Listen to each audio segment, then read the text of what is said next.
नमस्कार दोस्तों, आप सभी का एक बार फिर से स्वागत है भक्ति मंत्र में। दोस्तों, हवन या किसी भी धार्मिक अनुष्ठान में मंत्र पाठ करते हुए स्वाहा कहकर ही हवन सामग्री, अर्घ्य या भोग भगवान को अर्पित करते हैं। लेकिन कभी आपने सोचा है कि हर मंत्र के अंत में बोले जाने वाले शब्द स्वाहा का अर्थ क्या है?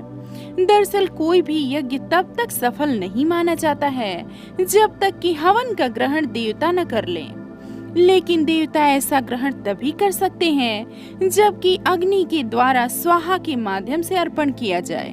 दोस्तों, श्रीमद् भागवत तथा शिव पुराण में स्वाहा से संबंधित वर्णन मिलते हैं। इसके अलावा ऋग्वेद, यजुर्वेद आदि वैदिक ग्रंथों में भी अग्नि की महत्ता पर अनेक सूक्तों की रचना हुई है। तो दोस्तों, आज हम बात करेंगे कि हवन करते हुए स्वाहा क्यों बोला जाता है। संसार की उत्पत्ति के बाद ब्राह्मण और क्षत्रिय जो भी यज्ञ, पूजा या हवन करते थे, यज्ञ को जो भी समर्पित करते थे, वह देवताओं तक नहीं पहुंचता था। इससे सारे देवता दुखी हो गए और ब्रह्मा जी के पास गए। देवताओं ने कहा कि मनुष्य द्वारा समर्पित की हुई कोई भी चीज यज्ञ के द्वारा हम तक नहीं पहुंच पाता, जिससे हमें आहार का अभाव होता है। आहार विहीन हो गए देवताओं की प्रार्थना सुनकर ब्रह्मा जी भगवान कृष्ण के पास गए। श्री कृष्ण ने ब्रह्मा जी के सामने देवी भगवती की आराधना की।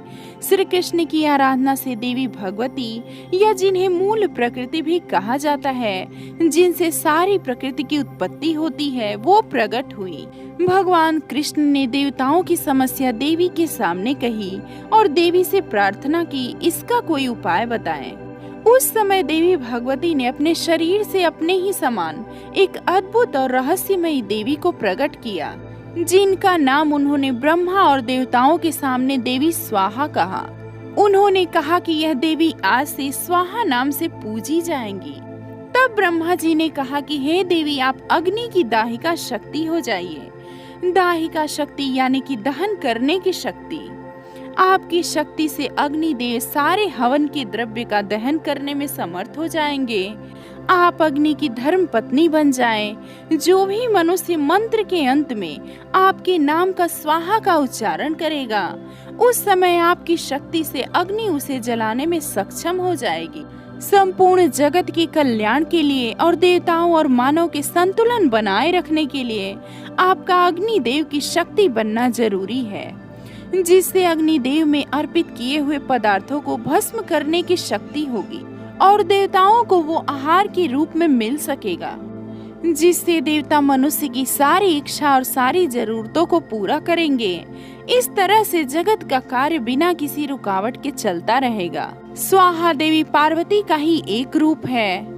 तभी से ये परंपरा चली कि ऋषि मुनि, ब्राह्मण, क्षत्रिय जो भी यज्ञ करते थे, वह मंत्र का उच्चारण करने के बाद स्वाहा शब्द का प्रयोग करते थे। ऐसे ही धर्म ग्रंथों में भी लिखा हुआ है कि अगर स्वाहा का उपयोग मंत्र के अंत में नहीं किया जाता तो हमारी पूजा अधूरी होती है, क्योंकि वह देवताओं तक नहीं पहुंच पाती और हमें उसका फल नहीं मिलता।